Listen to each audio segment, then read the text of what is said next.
Cet homme, ici sur la gauche, de l'ancien président français François Mitterrand, c'est Jean-Pierre Chevènement, dont a parlé le président de la République algérienne, Si Abdelmajid Tebboune, dans sa dernière interview au journal français L'Opinion. Le président algérien a dit du bien de cet ancien ministre qui, à 3 reprises, avait démissionné d'un gouvernement français. En 83, en 91, lorsqu'il était en désaccord avec la guerre du Golfe. En cela, il était le précurseur du fameux discours de Dominique de Villepin à l'ONU en 2003 contre la guerre de l'Amérique contre l'Irak. Et la 3e fois, c'était en 2000, lorsqu'il était ministre de l'Intérieur. Et à cette époque-là, il y a un célèbre franco-algérien qui s'appelle Karim Zeribi, qui était un de ses conseillers. Alors, après avoir dit du bien de Jean-Pierre Chevènement, ce ministre a répondu au président algérien en lui disant que Bruno Retailleau, le ministre de l'Intérieur, donc son prédécesseur il y a déjà 25 ans, était un homme responsable avec qui il fallait discuter. Et Jean-Pierre Chevènement, qui, ne l'oublions pas, est un souverainiste, c'est-à-dire qu'il défend la France bec et ongle. Ne l'oubliez jamais, c'est un vrai nationaliste, comme nous pouvons être des vrais patriotes algériens. Et Jean-Pierre Chevènement a répondu donc dans le journal Le Figaro au président algérien en lui disant « Essayez de vous inspirer de ce qu'avait fait en 1960 le général de Gaulle lorsqu'il avait dit de Jean-Paul Sartre, le fameux écrivain et intellectuel français qui s'opposait à la guerre d'Algérie et qui avait lancé un appel à la désobéissance pour les militaires français qui étaient engagés en Algérie. Donc à cette époque-là, en 1960, le général de Gaulle avait dit « On n'emprisonne pas Sartre ». En clair, Jean-Pierre Chevènement demandait au président algérien de libérer l'auteur algéro-français. L'auteur algéro-français, vous le connaissez, c'est lui. Ce que Jean-Pierre Chevènement a oublié de dire et d'écrire au président de la République algérienne, c'est que en 1960, nous étions 15 ans après la fin de la Deuxième Guerre mondiale. Et comme vous le savez aussi, le général de Gaulle a été le libérateur de la France, même s'il était resté caché à Londres pendant toute la Deuxième Guerre mondiale.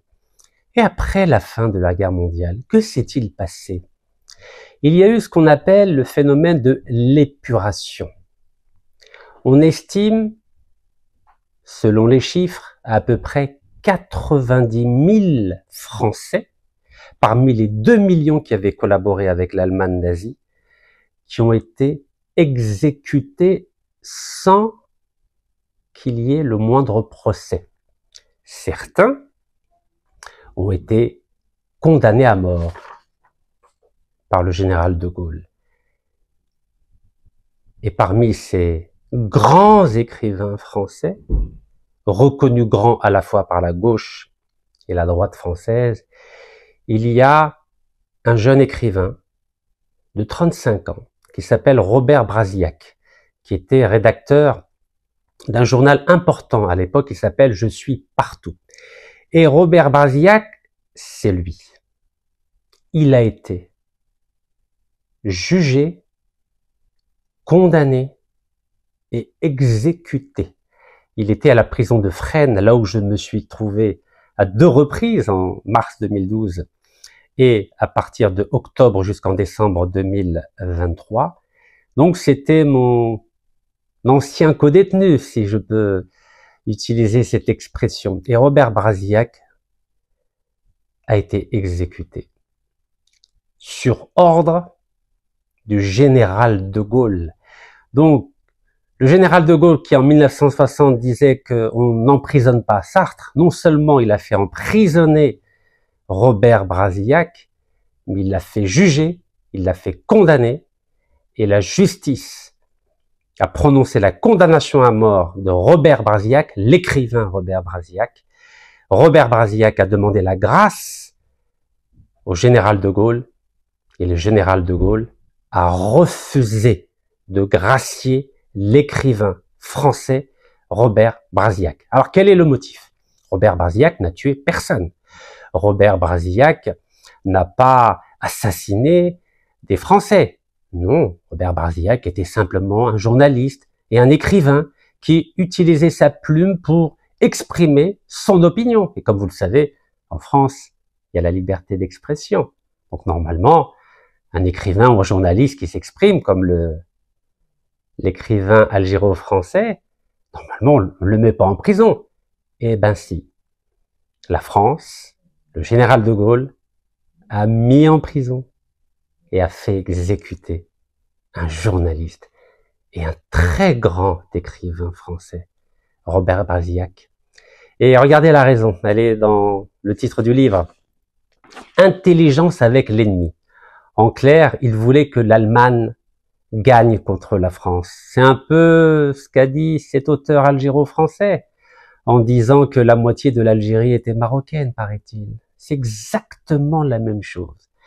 Donc, lorsque Jean-Pierre Chevènement veut donner une leçon d'intelligence ou d'ouverture d'esprit au président algérien Si Abdelmajid Tebboune, en utilisant l'exemple du général de Gaulle qui n'a pas voulu emprisonner Jean-Paul Sartre, il fallait qu'il lui parle de Robert Brasillac. Alors, Robert Brasillac n'est pas le seul Robert Brasillac. Je vais vous montrer, regardez. Donc, poème de prison de Robert Brasillac, poème de Fresne. Fresne. On a un point commun quand même avec certains écrivains. Oui, Robert Brasillac, 35 ans, qui avait cru à la victoire de l'Allemagne nazie. Alors, il n'est pas le seul à avoir été condamné par le général de Gaulle. Est-ce que vous connaissez cet homme? Cet homme, c'était la figure intellectuelle charismatique des années 20, des années 30 et des années 40. C'est le fameux Charles Maurras. Charles Maurras. Charles Maurras, on a une particularité tous les deux. C'est qu'il était sourd. Moi, je suis sourd de l'oreille droite. Lui, il était sourd complètement. Et là, ce que vous êtes en train de voir, c'est au moment de son procès. Donc, Charles Maurras, c'est le fameux rédacteur en chef de la revue L'Action française. C'était un royaliste. Ce monsieur était à l'Académie française. Alors, l'Académie française, c'est la même académie qui a décerné un prix à cet auteur algéro-français. Donc, Charles Maurras, grand académicien, grand écrivain, grand journaliste, lui aussi n'a tué personne. Il a juste écrit. Voilà, ses armes à lui, c'est l'écriture. C'était un écrivain, mais dans la France des années 30, des années 40, normalement, on garantit la liberté d'expression, la liberté d'écriture. Vous savez, les écrivains, c'est des agneaux. Normalement, on les met pas en prison. Ben, Charles Maurras, en 1945, qu'est-ce qui lui est arrivé? Il lui est arrivé la même chose que Robert Brasillac. Oui, la même chose que notre ami Robert Brasillac. Il a été emprisonné, jugé et condamné à mort. Et on lui a retiré, on l'a plutôt viré, licencié, congédié de l'Académie française. Et là, comme il était sourd, il n'entendait pas le verdict du tribunal qui disait que vous êtes condamné à mort, monsieur Charles Maurras. Alors son avocat lui a écrit un petit papier et là il est en train de lire sa condamnation. Donc il n'en croit pas ses yeux. Il a été condamné à mort. Charles Maurras. Oui. C'est extraordinaire, hein, mais c'est ça la France aussi. Hein. La France a fait condamner à mort des grands écrivains, des grands académiciens. Voici la preuve. Ici Robert Brasillac et ici Charles Maurras. Alors comme il était très âgé, en 1952, juste avant qu'il meure, il avait été libéré. Et c'est la France. La France condamne et à mort et exécute des écrivains. Eh oui. Alors, on continue la série.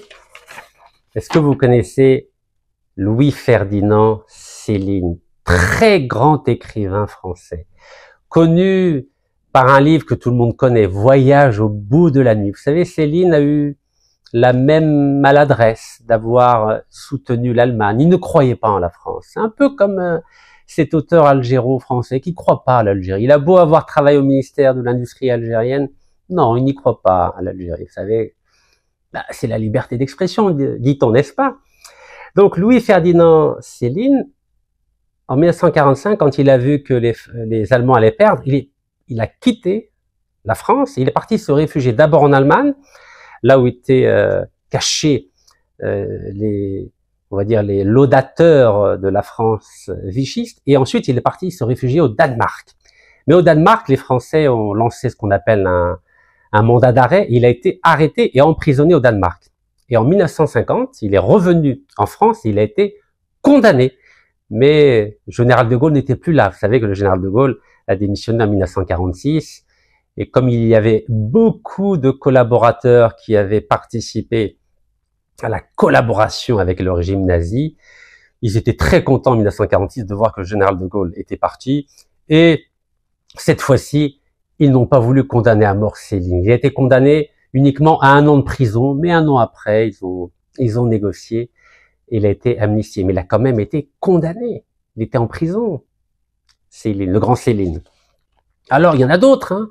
Je peux vous citer Drieux-La Rochelle, grand écrivain français aussi. Alors lui, il a eu tellement peur d'être condamné à mort et d'être exécuté comme Robert Brasillac, son grand ami, qu'il n'a pas eu le courage et il s'est suicidé. Donc Drieux-La Rochelle, en voyant son ami exécuté, il s'est suicidé.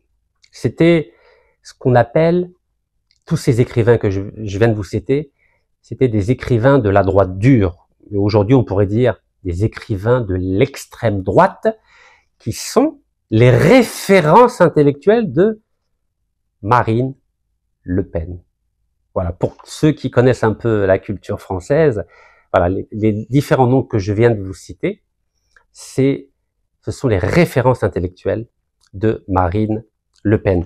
Alors, donc je vous ai dit, il y a Céline, voilà le fait qu'il ait été condamné en 1950, mais il faut pas oublier un autre grand écrivain. Alors, où est-ce qu'il est, ce grand écrivain? C'est Lucien Rebatté. Lucien Rebatté, très connu, avec un ouvrage qui s'appelle les 2 étendards. Lucien Rebatté, c'est la référence romanesque de l'ancien président français François Mitterrand. Donc pareil, c'était un antisémite notoire. Il a été condamné à mort, mais sa peine a été commuée et en 1952, il a été libéré. Et ce Lucien Rebatté, donc grand romancier français, qui était anti-juif comme pas possible, avec le temps, comme il a compris que sans les journalistes israélites et sans, j'aimerais dire, l'approbation de nos cousins israélites, il ne pouvait pas faire la promotion de ses livres. Donc Lucien Rebatté a décidé de soutenir la création d'Israël en 1967. Il était avec Israël au moment où Israël a attaqué l'Égypte, la Syrie, la Jordanie et donc alors Égypte, pardon, Liban, Syrie et Jordanie. Donc Israël, la guerre des 6 jours, elle avait pris le Sinaï et le Golan syrien, et bien sûr elle avait pris toute la Palestine, y compris la capitale Jérusalem. Donc Lucien Rebatté, qui était anti-juif, est devenu pro-juif en 1967. C'est exactement le même cheminement intellectuel que le Front National de Jean-Marie Le Pen. Vous savez que Jean-Marie Le Pen était anti-juif jusqu'à la fin de sa vie.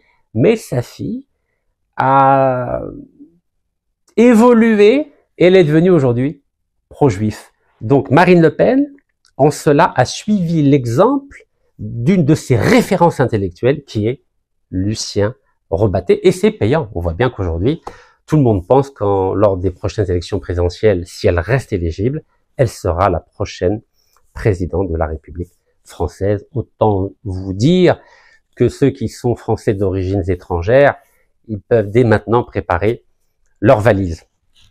Alors, je reviens à une phrase importante